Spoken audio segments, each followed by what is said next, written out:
ప్రేమ చేస్తే నువ్వు ఎక్కడ పాడైపోతావు అని చెప్పి తను చినిగిపోయిన బట్టలు వేసుకొని నీకు మంచి మంచి బట్టలు ఇప్పిస్తాడురా నాన్న. పాపం తను పరిగికో వికారాబాద్కో పంట మొత్తం తీసుకొని వచ్చిన తర్వాత పంట అమ్మిన తర్వాత ఒక 10,000 జేబులో పెట్టుకొని ఇంటికి వెళ్తూ ఉంటే మధ్యాహ్నం 3 అవుతూ ఉంటుంది, ఆకలి అవుతూ ఉంటుంది నాన్నకు బాగా. నాన్న తిందామని చెప్పి ఒక రెస్టారెంట్ ముందర నిలబడి లోపలికి పోయి బిర్యానీ ఎంత ఉందని చెప్పి చూస్తే 250 రూపాయలు ఉంటుంది. నాన్నకు ఆకలి అవుతూ ఉంటుంది, పేగులు మాడిపోతూ ఉంటాయి. అరే నేను ఈ పూట 250 రూపాయలు పెట్టి బిర్యానీ తింటే నా ఒక్కరి కడుపు నిండుతుంది, అదే ఇంటికి ఏమన్నా తీసుకుపోయినా అనుకో నా పిల్లలు కూడా హ్యాపీగా తింటారని చెప్పి తన కడుపు మార్చుకొని ఇంటికి మీ నాన్న వస్తాడు బాస్. రియల్గా మన నాన్న హీరో కాదా? ఎన్నోసార్లు ఒక్కసారి ఇంటికి వెళ్ళిన తర్వాత నాన్న నీతో ఫ్రీగా ఉంటే అడగండి, నాన్న నీకు ఎన్ని కష్టాలు ఉన్నాయని చెప్పి పెద్ద చిట్టా చెప్తాడు బాస్. ఎన్నో అప్పులు ఉన్నాయి నాన్నకు, ఎన్నో ప్రాబ్లమ్స్ ఉన్నాయి నాన్నకు.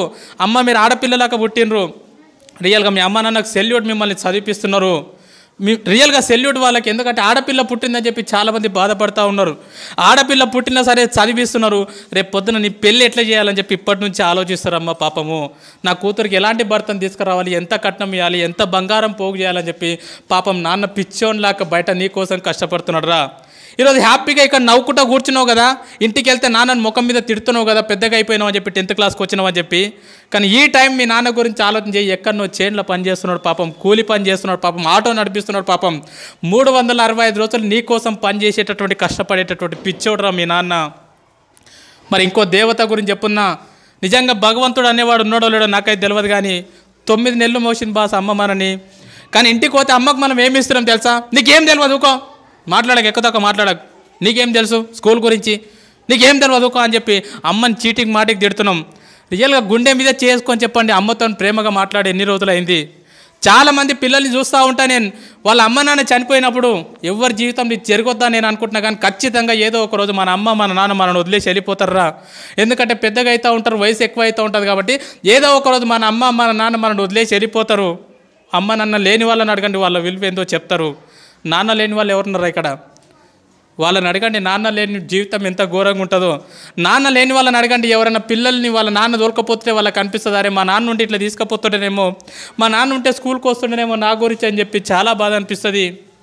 మరి ఈ రకంగా ఒక తల్లి 9 నెలలు మోస్తుంది మీ అమ్మ. అమ్మని ఇంటికి పోతే మనం చీటికి మాటికి తిడుతూ ఉన్నాం, చీటికి మాటికి కసురుకుంటా ఉన్నాం, నీకేం తెలియదు అంటున్నాం. 9 నెలలు కడుపులో మోసేటప్పుడు ఎన్నో హాస్పిటళ్ళు తిరిగింది, ఎన్నో గుడులు తిరిగింది, ఎన్నో మందులు మింగింది, తనకు ఇష్టం లేని ఫుడ్ తీసుకున్నది అమ్మ. స్కూల్కి వెళ్ళేటప్పుడు బ్యాగ్ బరువు అయితే మన ఫ్రెండ్కి ఇస్తాం పట్టుకోరకో సేపు అని చెప్పి, కానీ లోపల 2 కిలోల బరువు లోపల పెట్టుకొని 9 నెలలు మోసిందిరా మీ అమ్మ. ఆడపిల్లవో తెలియదు, మగపిల్లగాడవో తెలియదు, అందంగా ఉన్నవో తెలియదు, వికారంగా ఉన్నవో తెలియదు, పుట్టిన తర్వాత వాళ్ళని చూసుకోవటవో తెలియదు, చూసుకోవో తెలియదు. కడుపులో ఉన్నప్పుడు ప్రతిరోజు మురిసిపోయింది, నా కొడుకు ఇట్లుంటాడేమో, నా కూతురు ఇట్లుంటుందేమో అని చెప్పి. 8 నెలల టైం లోపల నువ్వు ఆడుతూ ఉంటే అమ్మ పేగుని గట్టిగా తన్నినప్పుడు విపరీతమైనటువంటి నొప్పి. లేచి ఒక్కసారి కన్నీళ్ళు దూడ్చుకొని పక్కకు నాన్న ఉంటే నాన్న నిద్రలకి లేపి లోపల బాబా ఆడుకుంటున్నారు తెలుసా, లోపల పాప ఆడుకుంటుంది తెలుసా అని చెప్పి మురిసిపోయిందిరా మీ అమ్మ. 9 నెలలు నిన్ను మోసిన తర్వాత ఈ ప్రపంచం లోపలికి నిన్ను తీసుకొచ్చేటప్పుడు మీ అమ్మ నిన్ను ఈ ప్రపంచం లోపలికి ఎట్లా తీసుకొస్తుంది తెలుసా? 2 రకాలుగా తీసుకొస్తుంది బాస్. ఒకటి caesarean delivery, 2 normal delivery. Caesarean delivery అంటే ఏందో తెలుసా బాస్? రియల్గా నా జీవితంలో నేను డిగ్రీలో ఉన్నప్పుడు నాకు అపెండిక్స్ ఆపరేషన్ అయింది. 3 కుట్లు పడితే 3 నెలలు ఇబ్బంది పడ్డా నేను. 3 కుట్లకు 3 నెలలు ఇబ్బంది పడ్డా. సిజేరియన్ డెలివరీ అంటే తల్లి తన కడుపును మొత్తం కోయించుకొని నిన్ను ఈ ప్రపంచం లోపలికి తీసుకొస్తుందిరా. డాక్టర్ అంటాడు, అమ్మ నీ కడుపు మొత్తం కోసి బిడ్డను బయటికి తీయాలంటే ఇప్పటి వరకు ఏ తల్లి కూడా నాకేం కావద్దు అని చెప్పి ఏ తల్లి చెప్పలే. డాక్టర్ ఏమైనా పర్లేదు, కడుపులో ఉన్న బిడ్డకి ఏం కావద్దు డాక్టర్ అని చెప్పినటువంటి గొప్ప దేవతరా మీ అమ్మ. ఆ రకంగా నీకు సిజేరియన్ డెలివరీ ద్వారా నీకు జన్మనిచ్చింది మీ అమ్మ. సిజేరియన్ డెలివరీ కాకుండా నార్మల్ డెలివరీ, మ్యాక్సిమం మీ తల్లులు నీకు ఎక్కువ నార్మల్ డెలివరీ ఇచ్చింటారు. నార్మల్ డెలివరీ అంటే ఏం తెలుసా? ఒక్కసారి ప్లీజ్ అందరు ఇట్లా గిల్లుకోండి, ఒక్కసారి ప్లీజ్ గిల్లుకోండి అందరు, ఒకసారి కంపల్సరీ గిల్లుకోవాలి అందరు. గిల్లుకున్నారా? ఇప్పుడు గిల్లుకుంటే మీకు ఒక నొప్పి వచ్చింది కదా, పెయిన్. ఆ పెయిన్ని దేంట్లో కొలుస్తారంటే డెల్స్లో కొలుస్తారు. ఇప్పుడు నీకు అయినటువంటి పెయిన్ ఎంత అంటే 0.01 డెల్. 0.01 డెల్కి అబ్బా అంటున్నావు. నేను వచ్చి నీకు గట్టిగా తొడపాశం పెడితే అది ఎంత ఉంటుంది అంటే 0.1 డెల్ ఉంటుంది. 0.1 డెల్కే తల్లడిల్లిపోతున్నావు అబ్బా అంటున్నావు. కానీ 9 నెలలు నిన్ను మోసి నిన్ను ఈ ప్రపంచం లోపలికి తీసుకొచ్చేటప్పుడు మీ అమ్మ ఎంత నొప్పి భరిస్తుంది తెలుసా బాస్? 57 డేల్స్ నొప్పిని భరిస్తుందిరా. 57 డేల్స్ నొప్పిని భరిస్తుంది బాస్. 57 డేల్స్ నొప్పి అంటే ఎంతో నీకు అర్థం కాదు. 20 సుత్తెలు తీసుకొని ఒక్కసారి వెన్నెముక మీద ధన ధన ధన కొడితే ఎంత నొప్పి, అంత నొప్పిని భరించింది అమ్మ. 20 తేళ్ళు శరీరం మీద మొత్తం కొడితే ఎంత నొప్పి, అంత నొప్పిని భరించింది మీ అమ్మని నీ ప్రపంచం లోపలికి తీసుకొచ్చేటప్పుడు. ఒక కాయని తీసుకెళ్ళి ట్రైన్ పట్టాల మీద పెడితే ఎంత విస్తరిస్తుందో అంత నొప్పిని భరించింది అమ్మ. అంత నొప్పిని భరించి 9 నెలల తర్వాత అరుపుల మధ్యలో, కేకల మధ్యలో మొత్తం నేలకేసి కొట్టుకున్నది, గింజుకున్నది, గొంతు పోయేటట్లు అరిచింది. లేబర్ రూమ్లో జన్మనిచ్చింది బాస్. నువ్వు బయటికి వచ్చిన తర్వాత నువ్వు రక్తపు మడుగులో ఉంటే డాక్టర్ నిన్ను బ్లౌజులతో పట్టుకుంటే అమ్మ మాత్రం నిన్ను డైరెక్ట్ తీసుకొని పాపం ముద్దాడిందిరా. రక్తం మధ్యలో ఉన్నటువంటి నిన్ను తీసుకొని మల్లె పువ్వులాగా చేసి పెంచి పెద్ద చేసింది బాస్. తను నిన్ను పెద్దగా చేస్తుంటే ఎన్నోసార్లు తను పక్కకు తను తింటుంటే ఎన్నోసార్లు మూత్రం చేసినావు, ఎన్నోసార్లు బాత్రూమ్ చేసినావు. ఒక్కరోజు కూడా విసుక్కోకుండా తను తినేది పక్కకు పెట్టి అల్లారు ముద్దుగా పెంచి పెద్ద చేసిందిరా అమ్మ నిన్ను. అలాంటి అమ్మకు మనం ఏమి ఇస్తున్నాం? నీకేం తెలియదు పో. సపోర్ట్ చేయకుండా ఉండు. నువ్వు ఎక్కువ తక్కువ మాట్లాడకు. నువ్వు నీ బెస్ట్ ఫ్రెండ్ని ఒక మాటను వాడు రేపటి నుంచి నీతో మాట్లాడతాడు. మన బెస్ట్ ఫ్రెండ్ని ఒక మాట అంటే వాడు రేపటి నుంచి మనతో మాట్లాడాడు. మరి అమ్మని రోజు అన్ని మాటలు అంటున్నా కూడా ఎట్లా భరిస్తుంది ఒకసారి ఆలోచన చేయండి. ఎన్ని మాటలు అన్నా కూడా, నువ్వు ఎన్ని బాధలు పెట్టినా కూడా ఈ ప్రపంచం లోపల మళ్ళీ నిన్ను అంతే ప్రేమగా చూసే దేవత ఎవరంటే మీ అమ్మనే బాస్, మీ అమ్మనే బాస్. ఎందుకంటే చాలామంది పిల్లల్ని బయట నేను చూస్తూ ఉన్నా, అమ్మ నాన్న ఉన్నప్పుడు వాళ్ళని పట్టించుకోరు.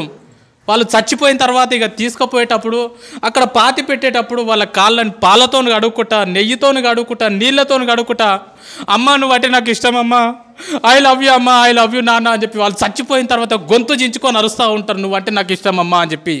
వాళ్ళు చచ్చిపోయిన తర్వాత నువ్వు చూస్తే, నువ్వు ఏడిస్తే వాళ్ళకి తెలుస్తుందా? చచ్చిపోయిన తర్వాత అమ్మ నువ్వు నాకు అంటే ఇష్టం అంటే వింటదా? చచ్చిపోయిన తర్వాత వింటారా బాస్?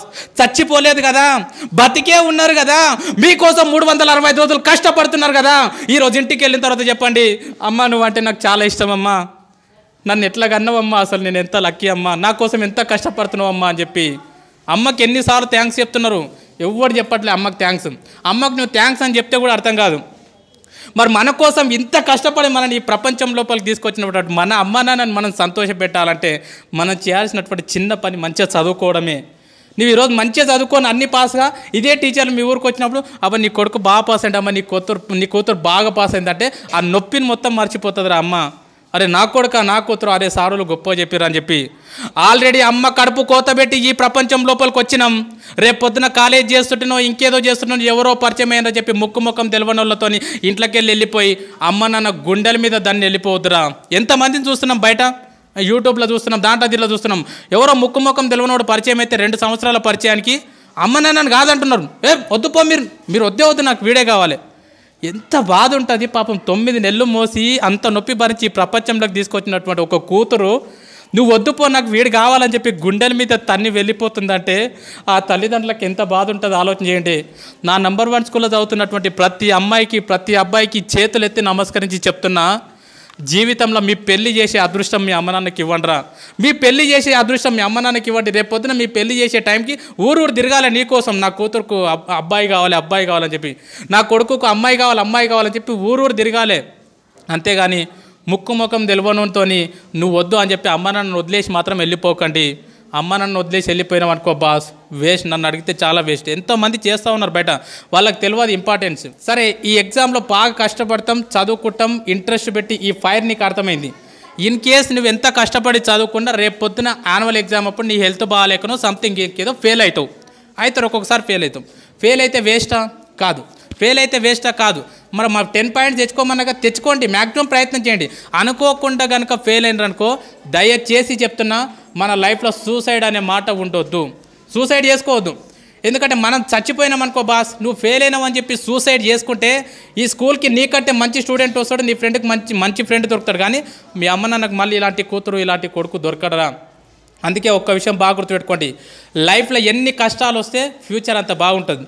లైఫ్లో ఎన్ని ప్రాబ్లమ్స్ వస్తే నీ భవిష్యత్ అంత బాగుంటుంది. చాలామంది పిల్లలు అంటారు, సార్ మా ఇంట్లో ఫుల్ ప్రాబ్లమ్స్ ఉన్నాయి సార్, అసలు వేస్ట్ సార్ అంటారు.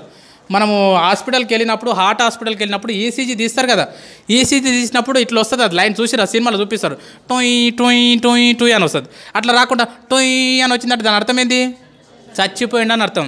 మిత్రమా, నీ జీవితం లోపల కూడా కష్టాలు లేకుండా కన్నీళ్ళు లేకుండా జీవితం ఇట్లా సాపిగా సాగిపోతుందంటే నువ్వు చచ్చిపోయినటువంటి శవంతో సమానం. నీ జీవితం లోపల కూడా కష్టాలు వస్తున్నాయి, సుఖాలు వస్తున్నాయి, కన్నీళ్ళు వస్తున్నాయి, ఒడిదుడుకులు వస్తున్నాయి, ఫెయిల్ అవుతున్నాం, పాస్ అవుతున్నాం అంటే నువ్వు బతికున్నావని అర్థం మిత్రమా, బతికున్నావని అర్థము, బతికున్నావని అర్థం. స్వామి వివేకానంద అంటాడు, కెరటాలు నాకు ఆదర్శం, పైకి లేస్తున్నందుకు కాదు, కింద పడ్డ ప్రతిసారి పైకి లేస్తున్నందుకు. ఎన్నిసార్లు ఫెయిల్ అవుతున్నాం అనేది ఇంపార్టెంట్ కాదు, ఫెయిల్ అయిన ప్రతిసారి మళ్ళీ పాస్ కావడానికి ప్రయత్నం చేస్తున్నామా లేదా అనేది ఇంపార్టెంట్. 10 సార్లు ఫెయిల్ అయినా సరే 11వసారి ప్రయత్నం చేయండి, అదే నిజమైనటువంటి చదువు. నన్ను అడిగితే ఫెయిల్ అయితే బాధపడొద్దు, సబ్జెక్ట్ పోతే బాధపడొద్దు, ఎందుకంటే జీవితం అనేది చాలా నేర్పుతుంది. అడగండి మీ టీచర్లను, ఎప్పుడన్నా ఫ్రీగా ఉన్నప్పుడు, సార్ మీరు ఎప్పుడన్నా ఫెయిల్ అయినరా? ఖచ్చితంగా ఏన్నో ఒక దగ్గర ఫెయిల్ అయినామని చెప్తారు వాళ్ళు, ఖచ్చితంగా ఫెయిల్ అయినరు. సపోజ్ ఫర్ ఎగ్జాంపుల్ చూడండి, 10th క్లాస్ ఫెయిల్ కాలే పోయినావు, ఇంకో విషయం చెప్తాం, పాస్ అయినోడు ఒకటేసారి రాస్తాడు ఎగ్జామ్, ఫెయిల్ అయినోడికి 2 సార్లు ఛాన్స్ ఉంటుంది రాసేది, అవునా కదా?